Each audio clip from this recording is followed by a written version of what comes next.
She was sitting in her car in the parking lot of a Walmart in Tucson, Arizona at 2 in the afternoon on a Sunday when her phone rang and the name on the screen was Mom, and she let it ring 4 times before she answered it and said hello in the voice she had been using for 7 years on these Sunday calls, steady, neutral, giving nothing away. And her mother said, "Hello sweetheart, how are you?" And she said, "Fine." And her mother said, "That's good, that's good." And then there was the small pause that always came at the beginning of these calls.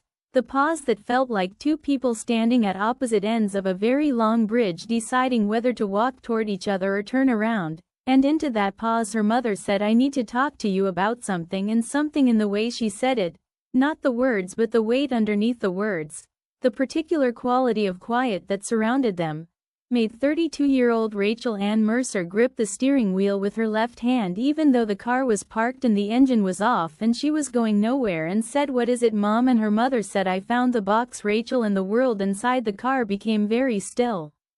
She had hidden that box for 11 years. She had been so careful. She had been so sure.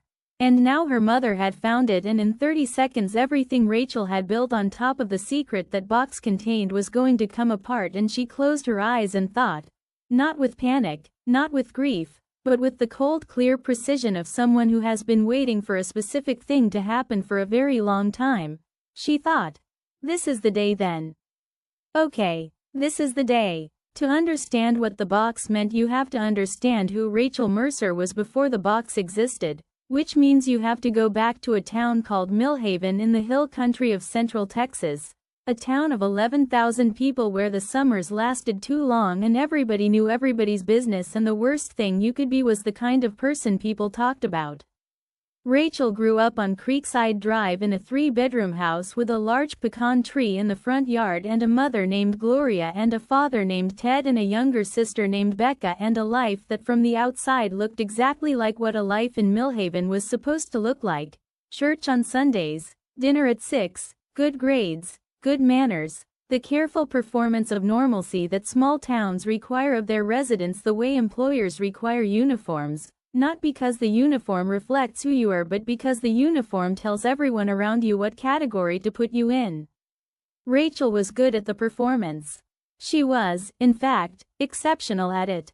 She made straight A's from 3rd grade through senior year, was captain of the debate team, volunteered at the library on Saturdays, and was the kind of teenager that other parents held up to their own children as an example of what was possible if you just applied yourself. She was also, underneath all of it, profoundly lonely in a way she did not have language for until she was much older, a loneliness that had nothing to do with the number of friends she had or the warmth of her family but with the specific and exhausting experience of being a person who cannot show the people who love them who they actually are.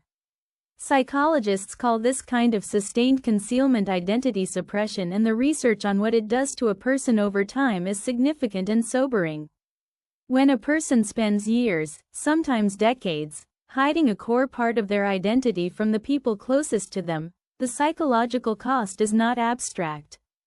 It manifests as chronic low-grade anxiety, hypervigilance, a hair-trigger awareness of how they are being perceived at every moment, and a deep difficulty with intimacy even in relationships where concealment is not required. Because the habit of hiding becomes so embedded in how a person moves through the world that they continue to do it even when there is no longer any reason to. Rachel would not learn any of this until her late 20s when a therapist in Tucson named Dr. Patricia Wen would put words to things Rachel had been living with her whole life without being able to name. But at 21, sitting in her childhood bedroom the summer after her junior year of college, she did not have any of those words. She only had the box.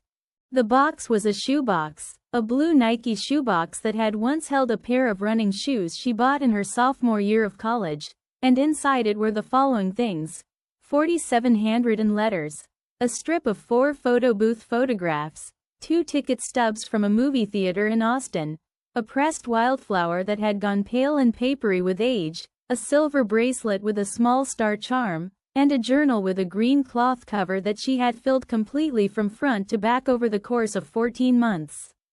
These were not remarkable objects individually. Together they were the entire record of the most important relationship of Rachel's life, A relationship that had lasted 14 months, that had ended not because either person wanted it to end but because Rachel had been too afraid to let it continue, and that she had never told a single person about. Not her roommate, not her best friend, not her sister Becca, who she was closer to than anyone in the world. Not her parents. Nobody. The person whose letters were in that box, whose handwriting filled 47 pages in the careful looping script that Rachel had memorized so completely that she could have reproduced it from memory years later, was a woman named Caroline Voss, who had been her laboratory partner in an organic chemistry class in the fall of Rachel's sophomore year and who had changed Rachel's understanding of herself so completely and so irreversibly that Rachel sometimes thought of her life as divided into two distinct periods, before Caroline and after Caroline. The way people who survive near-death experiences sometimes describe their lives as before and after. Rachel had hidden the box in her childhood bedroom in a hollowed-out space behind the baseboard heater in her closet, a hiding place she had discovered at 13 when she was going through a phase of reading mystery novels and had decided every bedroom needed a secret compartment. It was, as hiding places go, genuinely excellent, invisible unless you knew exactly where to look, accessible only if you removed a specific section of the baseboard trim that she had learned to pop off and replace without leaving any marks. She had put the box there the summer after junior year when she came home from college and had not thought about it, or rather, had actively worked very hard not to think about it, for 11 years. And now her mother had found it. And the question that was pressing against the inside of Rachel's chest as she sat in the Walmart parking lot with the phone to her ear was not what does my mother know or what is she going to say, but the question that had been living underneath everything for 11 years, the one she had never let herself look at directly. What happens now that I don't have to hide anymore? Gloria Mercer was 58 years old and had lived in Millhaven her entire life and was the kind of woman who expressed love through acts of service so reliably and so completely that her family sometimes confused being taken care of with being known. She cooked enormous meals for every occasion. She remembered every birthday, every anniversary, every small preference of every person she loved. She drove 40 minutes to bring Rachel's favorite tamales when Rachel came home for holidays. She called every Sunday without exception, had been calling every Sunday since Rachel moved to Tucson at 25, and the calls were warm and chatty and full of news about the neighbors and updates about Becca's kids and gentle questions about Rachel's job at the nonprofit where she managed community outreach programs. Gloria was not a cold woman. She was not a cruel woman.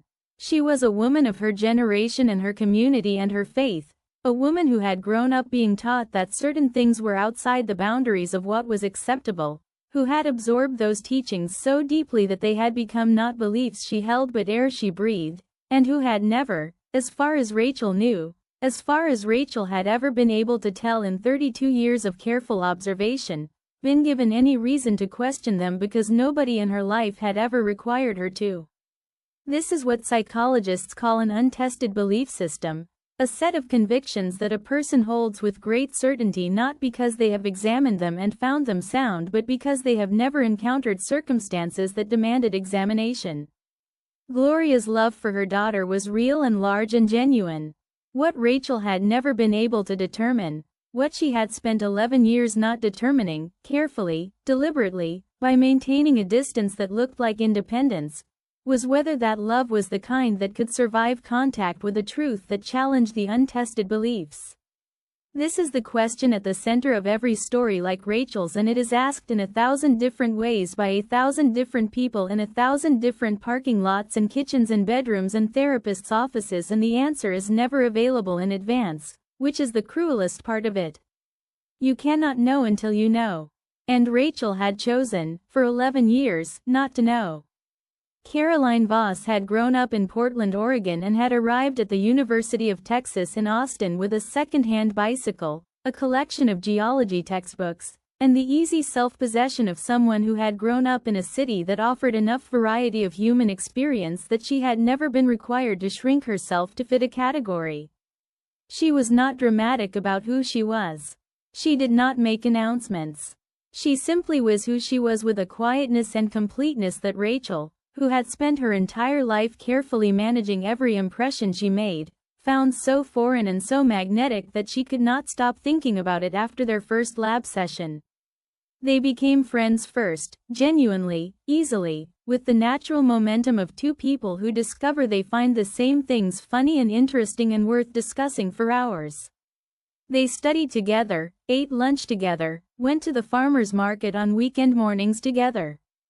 For 3 months it was friendship, and Rachel told herself it was only friendship and believed it the way you believe something when the alternative is too large to look at directly.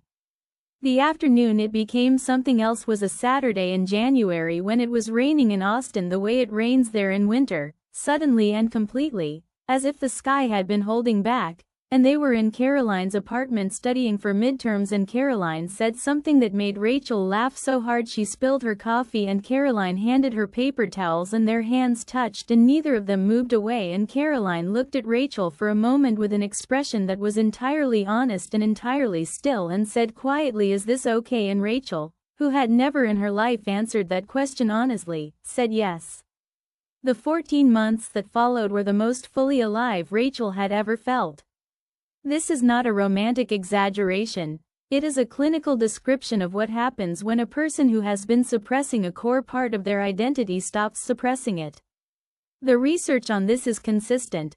People who are able to authentically express their identity report measurable improvements in psychological well-being, physical health, cognitive function, and the quality of their relationships.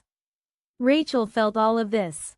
She felt it in the specific way of someone tasting something they have been hungry for without knowing they were hungry, with a joy that was inseparable from grief, because the joy contained inside it the full weight of everything it had cost to go without. She did not tell her family. She told herself she was waiting for the right moment, that she would tell them eventually, that she was still figuring things out. These were the stories she told herself, and they were not entirely lies. She was figuring things out, she did not know when the right moment was, but underneath them was the simpler and more frightening truth that she was not sure her family could hold what she needed to tell them, and she was not ready to find out. Caroline was patient. Caroline did not push. Caroline had done her own version of this, had her own history with the disclosure of identity to family members, and she understood the particular terror of it in a way that made her the most careful and gentle person Rachel had ever been loved by. But patience has a shape and a limit, and in the 14th month, in a conversation that Rachel has replayed in her memory so many times that she knows every word of it, Caroline said, "Rachel, I love you and I am not going anywhere, but I need us to be real. I need to be able to exist in your life." And Rachel, sitting across from her in the same apartment where it had started, heard what Caroline was saying and knew it was right and knew she was not ready, and said the thing she has regretted every day since, "I can't. Not yet. I need more time." Caroline nodded. She did not cry. She said okay. And they sat together for a long time in the quiet that follows the acknowledgement of something that cannot be fixed today. And 2 weeks later, by mutual and heartbroken agreement, they ended it, and Rachel drove home to Millhaven for spring break and hid the box behind the baseboard heater and went back to being the person everyone in Millhaven had always known her to be. She was 21 years old. She told herself she would figure it out later. Later became 11 years. Rachel moved to Tucson at 25 for a job that she had applied for specifically because it was in a city where nobody knew her, where the distance from Millhaven was significant enough to create a buffer between the person she was becoming and the person everyone back home expected her to remain. She built a life there that was genuinely hers in most of the ways that mattered, good work that she cared about, friendships that were warm and real, an apartment she had furnished slowly and deliberately with things she actually loved, a rescue dog named Fig who was small and opinionated and slept at her feet and was the first creature she had ever shared a home with, who required nothing of her except presence. She was also out, had been, since 26, after a long and nonlinear process that her therapist Dr. Wen had walked her through with patience and skill and the occasional gentle directness that Rachel had come to rely on. She was out to her friends in Tucson. She was out at work. She was out everywhere in her life except the place that mattered most and was most resistant to it, which was home. Which was Sunday Calls with Gloria?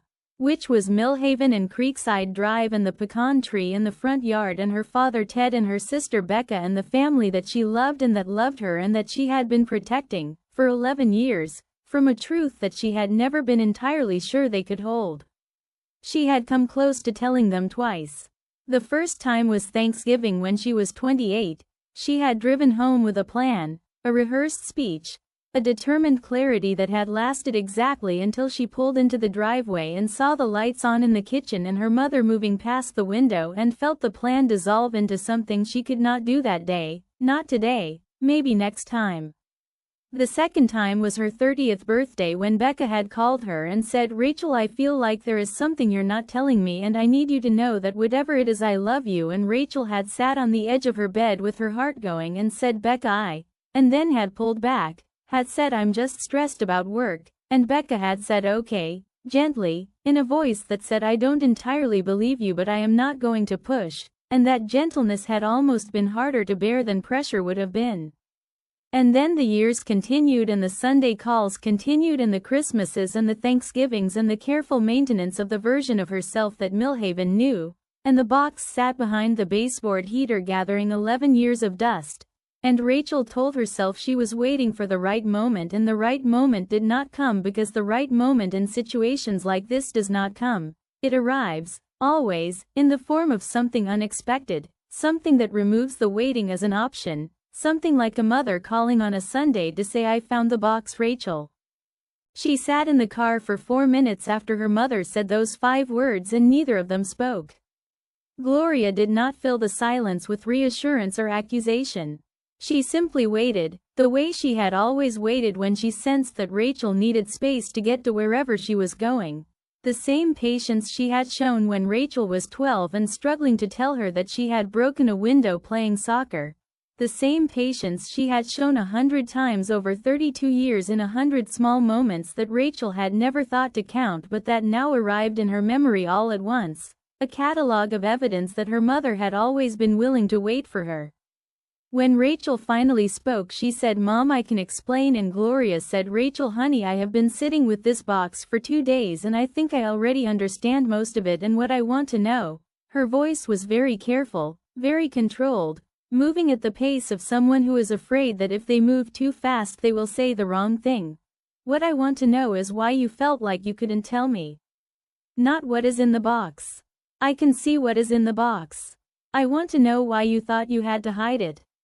Rachel closed her eyes. Outside the Walmart parking lot a woman pushed a cart past her car and a child was asking for something and a truck started up 2 rows over and the ordinary sounds of an ordinary Sunday afternoon continued to happen around her, completely indifferent to the fact that her life was rearranging itself. She said, "Mom, because I was scared," and Gloria said, "Scared of what?" and Rachel said, "Scared that you wouldn't, that it would change." She stopped. Started again. She said, "Mom, you know what's in the box. You can see what's in the box. You know what this means." And Gloria said, "Yes, I know what this means and I have been sitting with it for 2 days and I have prayed about it and I have cried about it and I have talked to your father about it." And Rachel went very still and said, "You told Dad?" and Gloria said, "Yes, I told Dad." And Rachel said, "What did he say?" and there was a pause and Gloria said, "He said that you are his daughter and that is not a conditional statement." The sound that came out of Rachel then was not a word. It was something more fundamental than a word, something that had been held in for 11 years and had found, in those 11 ordinary words spoken by her mother about her father, the first gap in the wall it had been pressing against. She pressed her hand over her mouth. She breathed. Gloria waited. She was very good at waiting. When Rachel had steadied herself enough to speak she asked what her mother wanted to do now and Gloria said, "I want you to come home." And Rachel said, "Mom," and Gloria said, "Not to perform anything, not to sit through anything, just to come home and have dinner and be here and let us see you." She said, "I cannot promise you that everything will be easy or that your father and I won't have more questions or that this isn't going to take some time for us to understand, because it is going to take some time, Rachel, and I think you know that.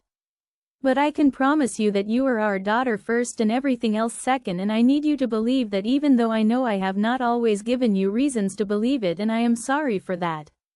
I am sorry that you felt like you had to put things in a box and hide them from us.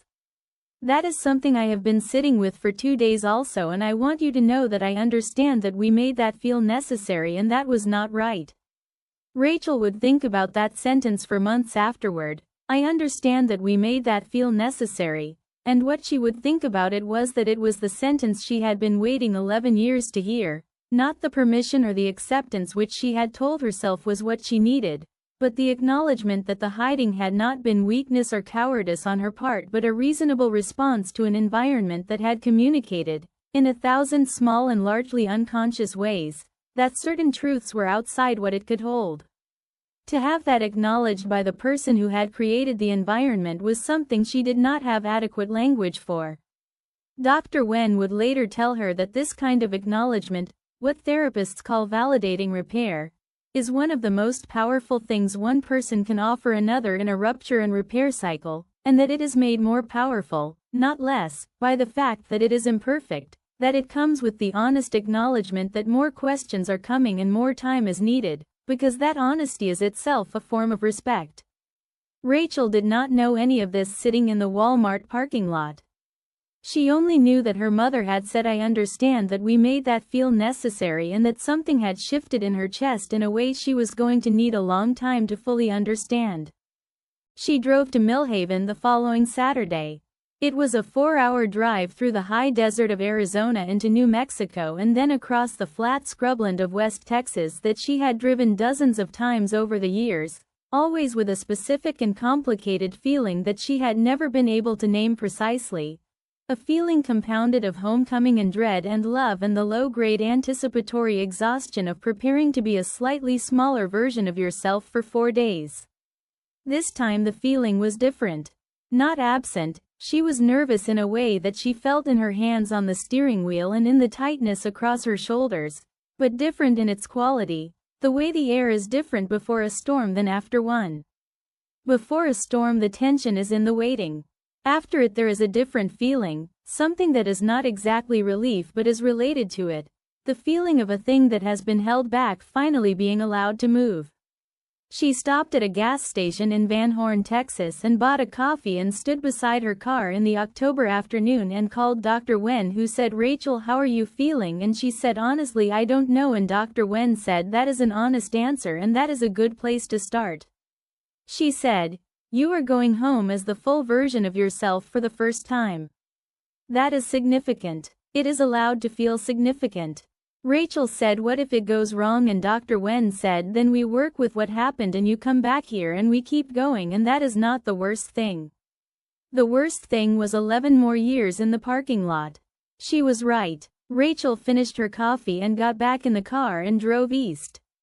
She pulled into the driveway on Creekside Drive at 4:30 in the afternoon and sat in the car for a moment looking at the house, the cream siding, the large pecan tree, the kitchen light on, which meant her mother was in there cooking, the same light that had been on every time Rachel had come home for 32 years, and something about the consistency of it, the sheer ordinary continuity of the kitchen light being on, broke something open in her that she hadn't expected. She had prepared herself for a confrontation, had steeled herself for difficulty, had rehearsed in her head a dozen versions of this first moment, and none of them had included the possibility that the thing that undid her first would be something as simple as a kitchen light. She wiped her eyes. She got out of the car. Fig, who had made the drive with her, jumped down from the passenger seat and trotted toward the front door with the confident authority of a small dog who has decided all houses are his, and Rachel followed him up the front walk and rang the doorbell, which she had been doing since she moved out because knocking felt presumptuous and letting herself in with her old key felt like a claim she was no longer sure she had the right to make. Her father opened the door. Ted Mercer was 61 years old and had worked for 30 years as an engineer for a water management company and was a man of such fundamental quietness and steadiness that Rachel had sometimes wondered growing up whether he had strong feelings about anything, only to discover in adulthood that the quietness was not absence of feeling but a deep and habitual containment of it, a temperament so different from her own churning internal weather that she had always found it both baffling and comforting in the way that very different things can comfort you when you are tired of yourself. He looked at her for a moment. He did not say anything immediately. He opened the door wider and reached out and put his hand on her shoulder, just his hand on her shoulder, solid and still, and said, "Come inside, it's cold," and she came inside. This is what psychologists call nonverbal attunement, the communication of emotional presence through physical gesture rather than words, and research consistently shows that it is often more powerful than language in moments of high emotional charge because it bypasses the cognitive processing that language requires and speaks directly to the nervous system's need for safety. Rachel would not learn that term until later. In the moment she only knew that her father's hand on her shoulder felt like something she had not known she had been missing. Gloria had made tamales. Of course she had made tamales. She made them for every significant occasion, had been making them for every significant occasion for 30 years, and the fact that she had made them now, for this dinner, told Rachel everything she needed to know about how her mother had decided to frame what was happening, which was, as an occasion. As something worth celebrating, or at least marking, with the food that said in Gloria's language what Gloria sometimes struggled to say in words. That you matter, that this matters, that I want to do the thing that tells you I was thinking about you before you arrived. They sat at the kitchen table, the same table where Rachel had done homework and eaten 1,000 dinners and had conversations that had shaped her in ways she was still discovering, and Becca was there too, because of course she was. Because Gloria had called Becca and Becca had driven 2 hours from San Antonio without being asked twice. Becca, who had said, "Rachel, I feel like there is something you're not telling me," 2 years ago, and had been right and had waited with a patience that was entirely her own, entirely chosen, entirely a gift. Becca, who sat across the table from Rachel and looked at her sister with an expression that said, "I knew and I'm glad and I love you and we are going to be completely fine," all in one look. The way sisters who have known each other their entire lives can sometimes say everything without saying anything. They talked for 4 hours. Not all of it was easy. Ted asked questions that were blunt in the way of a man who processes things by understanding them precisely, questions that required Rachel to answer directly and sometimes to sit with the discomfort of being seen fully by people who had only ever seen part of her. Gloria cried twice, not with sadness exactly but with the specific grief of a mother who is understanding for the first time the size of what her child had been carrying alone, and both times she reached across the table and took Rachel's hand and held it without saying anything, and Rachel let her, which was its own kind of new. Becca mostly listened, occasionally asked a question, and at one point said to their parents with a calm directness that Rachel had always admired in her younger sister, "I need you both to understand that the fact that Rachel felt she had to hide this from us for 11 years is something we need to sit with. That is about us as much as it is about her." Gloria nodded. Ted nodded. Nobody argued. Fig sat under the table in the warmth and occasionally nudged someone's ankle with his nose, and the kitchen light was on and the tamales were good and the conversation was hard and necessary and real in a way that nothing in Rachel's life had been real for 11 years, and outside the window the pecan tree stood exactly where it had always stood, enormous and patient and indifferent to everything, and Rachel sat at the table in the house she had grown up in and felt, for the first time in a very long time, that she was completely present in her own life. 3 months after the dinner on Creekside Drive, Rachel did something she had thought about doing for 11 years and had never allowed herself to do. She found Caroline Voss on LinkedIn. Not difficult. Caroline was a geologist now working for an environmental consulting firm in Seattle, and she sent her a message. She spent 4 days writing the message. The drafts ranged from very long to very short and from apologetic to explanatory to something that tried to be both and succeeded at being neither. The final version was 8 sentences. It said, "I don't know if this is something you want to hear from me after 11 years, and I completely understand if it isn't. I wanted to tell you that I'm sorry for what I asked you to be patient with and for how long I asked you to be patient with it. I want you to know that what we had was real and that it mattered and that it changed me in ways I am still understanding. I am not writing to ask for anything. I am writing because I finally told my family the truth, and doing it made me realize that there were other truths I had been carrying that also deserved to be said out loud. I hope you are well. I hope you are happy. You deserve both. She sent it on a Thursday morning before she could talk herself out of it. On Saturday afternoon a message came back.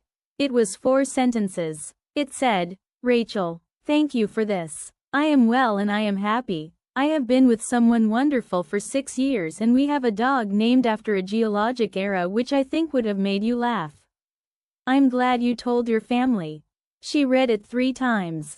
She smiled at the dog named after a geologic era.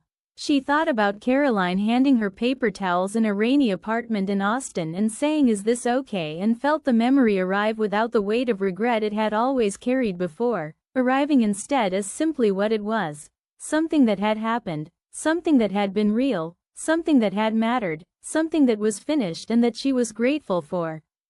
She showed the message to Dr. Wen at their next session. Dr. Wen said that is a very healthy response to a very healthy thing you did. Rachel said it felt like putting something down that I had been carrying for a long time, and Dr. Wen said yes. That is exactly what it was. She went back to Millhaven at Christmas and her mother had left the box on her old bed in her old room, sitting on the quilt that had been on that bed since Rachel was in middle school. She sat on the edge of the bed and opened it and went through everything inside it slowly, one object at a time. The letters, the photo booth strip, 4 images of 2 20-year-olds making faces at each other in the particular slightly blurry way of photo booth pictures, ordinary and irreplaceable.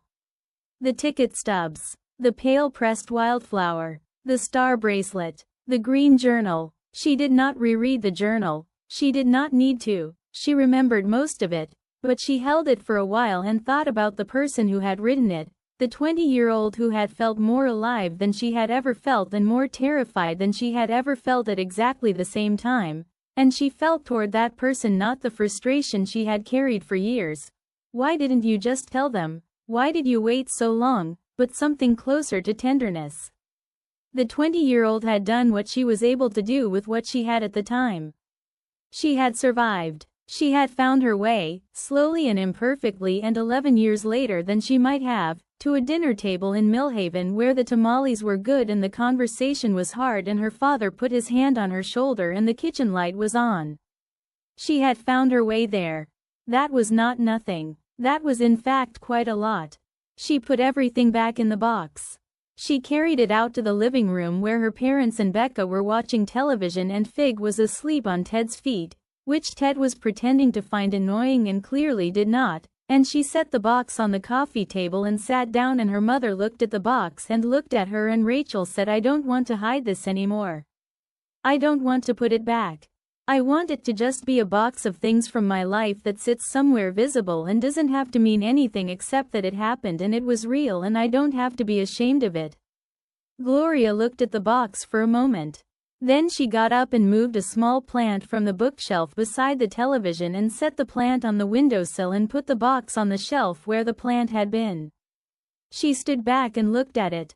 She said, does that work? And Rachel said yes.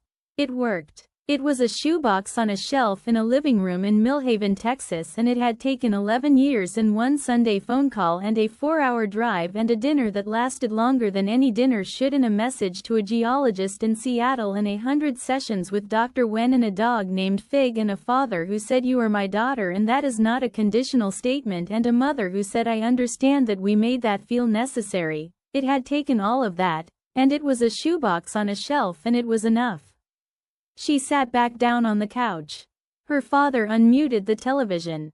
Becca passed her the bowl of popcorn. Fig opened one eye from Ted's feet and assessed the situation and closed it again. The evening continued in the ordinary way of evenings in houses where people love each other and are trying, and the kitchen light was on. Rachel Mercer is 33 years old now. She still lives in Tucson. She still works at the nonprofit. She still calls her mother every Sunday and the calls still last between 8 and 14 minutes, except sometimes now they last longer because there is more to say. Fig is 4 years old and has developed a specific vendetta against the neighbor's sprinkler system that Rachel finds both exasperating and deeply relatable. She goes home to Millhaven 4 times a year instead of 2, and the visits are still sometimes awkward and still sometimes hard, and are also, underneath the awkwardness and the hardness, Something they were not before, honest. Her father still does not say a great deal, but a few months ago he drove 4 hours to Tucson on a Saturday with no announced reason and took her to dinner at a restaurant she liked and drove 4 hours back on Sunday, and when she asked him why he had come he said, "I just wanted to see you," and she believed him. Her mother keeps the box on the shelf beside the television. Rachel asked her once if it bothered her and Gloria said, "It reminds me that you trusted us with it eventually, and that is what I want to remember." She went back to see Dr. Wen last month, and at the end of the session Dr. Wen said, "I think you are doing the work," and Rachel said, "I think so too," and Dr. Wen said, "How does that feel?" and Rachel thought about it for a moment, about the parking lot and the tamales and her father's hand on her shoulder and the geologist in Seattle and the box on the shelf and the kitchen light that is always on, and she said, "It feels like being in my own life. Finally, just being in it." And Dr. Wen smiled and said, "Yes. That is exactly what it feels like." If this story reached something in you, share it with someone who needs to hear it today. You are not what you have been hiding. You are not the box behind the baseboard. You are the person who finds their way to the dinner table eventually, in your own time, when you are ready. This is Silent Tea Stories. We don't just tell the story. We explain the pattern. And we show you the way out.